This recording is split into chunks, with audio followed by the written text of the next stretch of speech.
முருகப்பெருமானின் 6ஆம் படை வீடான பழமுதிர் சோலை. ஞான சக்தியான முருகப்பெருமான் தன்னுடைய தேவிகளான இச்சா சக்தி மற்றும் கிரியா சக்தியுடன் அமர்ந்து அருள்பாலித்துக் கொண்டிருக்கக்கூடிய ஒரே ஸ்தலம் 6 படை வீடுகளில் இது ஒன்றுதான். தனது புலமையால் உலக புகழ் பெற்ற அவைக்கு தான் என்ற அகங்காரம் ஏற்பட்டது. இதை நீக்குவதற்காக முருகப்பெருமான் ஆடு மேய்க்கும் சிறுவனாக கோலம் கொண்டு நாவல் மரத்திலே அமர்ந்து கொண்டு சுட்ட பழம் வேண்டுமா சுடாத பழம் வேண்டுமா என்று அவைக்கு சுட்டிக்காட்டிய இடம் இது. இந்த உலக உயிர்களின் மீது ஒட்டி கொண்டிருக்கின்ற மணலாகிய நான் என்ற அகங்காரத்தை போக்குவதற்கு கல்வியறிவு மட்டும் போதாது, முருகப்பெருமானுடைய அருளாகிய ஞானம் என்ற அருளும் தேவைப்படுகின்றது. இதை சொல்வதற்காக உணர்த்துவதற்காக நடத்தப்பட்ட திருவிளையாடல் தான் இது.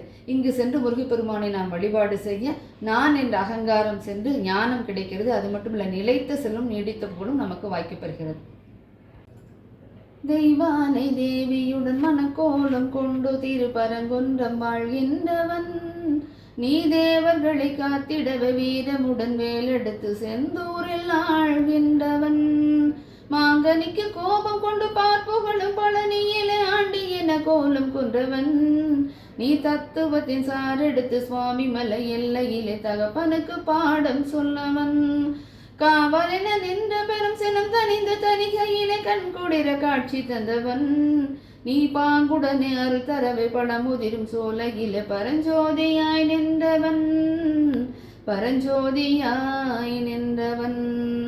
6 படை வீடும் அல்வழங்கும் முருகாருகே நீ ஓடோடிவா, மூவிரண்டு முகம் சுருக்கி 6 கரங்களுடன் ஆதரவு தரவோடிவா என்று முருகப்பெருமானுடைய பாடலை பாடி இங்கு சென்று நாம் முருகப்பெருமானை தரிசனம் செய்ய நிலைத்த புகழும் நீடித்த செல்வமும் ஞானமும் பெறலாம். நன்றி.